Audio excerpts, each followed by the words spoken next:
me is pointing toward. I'm not worried, I'll follow reward. You pop my head open like a gun. Pop his head open like a gun.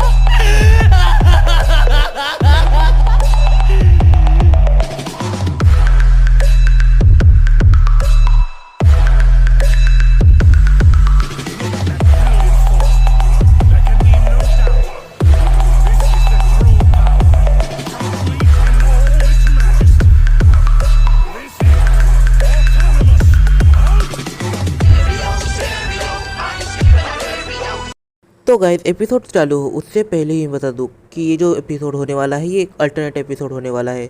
जैसा कि आपको पता होगा कि last episode में Goku जालमा की पूरी बातें नहीं सुनता और प्लेनेट अर्थ को लेकर मल्टीवर्स के बाहर चले जाता है। पर अगर वो लॉर्ड जालमा की पूरी बात सुनता तो क्या होता। तो चलिए आज के इस एपिसोड को स्टार्ट करते हैं। गोकू के एक छोटे से फैसले की वजह से पूरी की पूरी टाइमलाइन चेंज हो गई।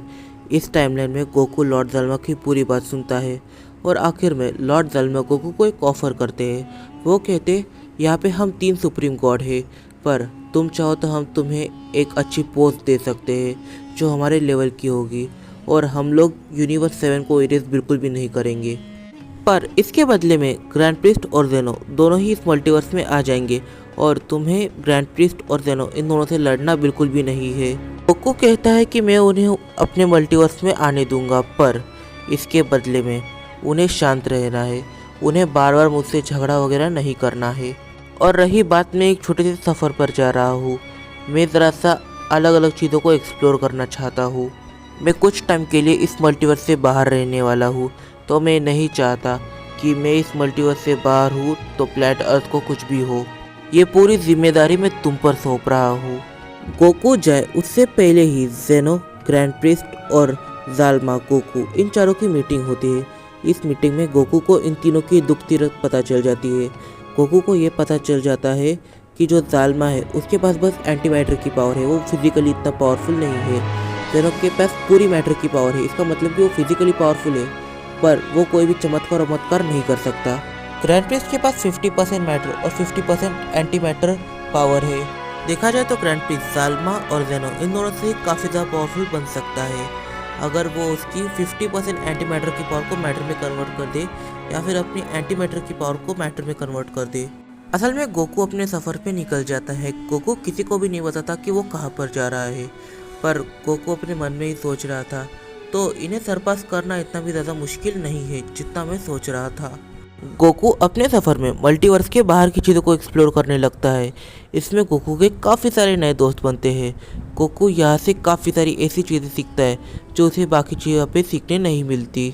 गोकू ने काफ़ी सारे फ्रेंड्स बनाए, काफ़ी सारी अलग अलग डिशेस को ट्राई किया, काफ़ी सारी ऐसी स्किल्स को एक्सप्लोर किया जो स्किल्स अगर वो ड्रैगन बॉल यूनिवर्स में रहता तो वो कभी उसे मास्टर नहीं कर पाता।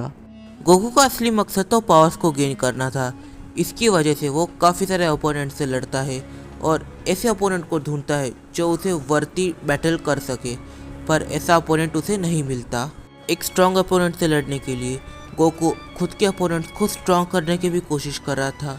उसने ऐसी ऐसी चीज़ें की जो एनिमे फैंस कभी सोच भी नहीं सकते, वो भी बस एक वर्ती ओपोनेंट से लड़ने के लिए। और गोकू अच्छी चीज़ों को तो एक्सप्लोर करता ही है, पर गोकू बुरी चीज़ों को भी एक्सप्लोर करने लग जाता है। इस एक्सप्लोरेशन में गोकू एक ऐसी लड़की से मिलता है जिसका नाम शिनोबू होता है। उसने काफ़ी छोटी एज में उसके मॉम डैड को खोया और थोड़ी बड़ी हुई तो उसने अपनी बड़ी बहन को भी खोया। ये जो स्टोरी है ये जानकर गोकू को काफ़ी ज़्यादा बुरा लगता है। फिर गोकू अपने एक्सप्लोरेशन पे और आगे निकलता है तो गोकू को एक काफ़ी ज़्यादा अजीब सी चीज़ सेंस होती है।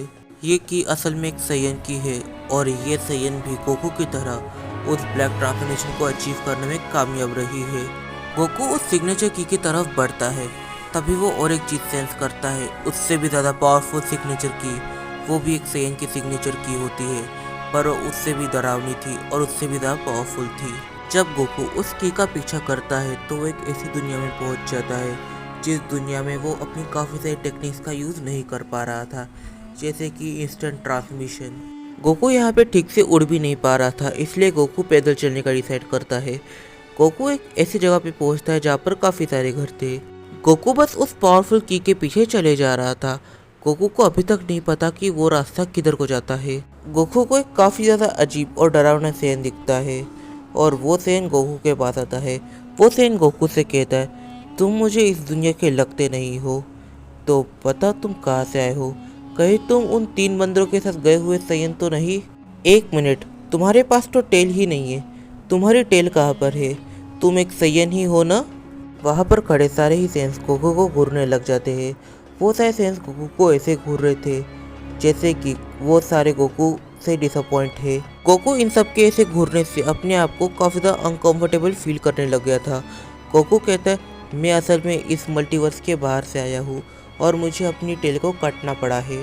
तभी वहाँ पर वो पावरफुल सेन आता है। वो पावरफुल सेन गोकू से कहता है, तो तुम शायद एक सेन हो और तुम काफ़ी ज़्यादा दूर से आए हो, तो तुम हमारे लिए मेहमान हुए। तुम यहाँ पे आराम करो, जब तक रहना चाहे रह सकते हो और वापस चले जाओ। गोकू उस सयन से कहता है, असल में सर मैं यहाँ पर ट्रेनिंग करने आया हूँ।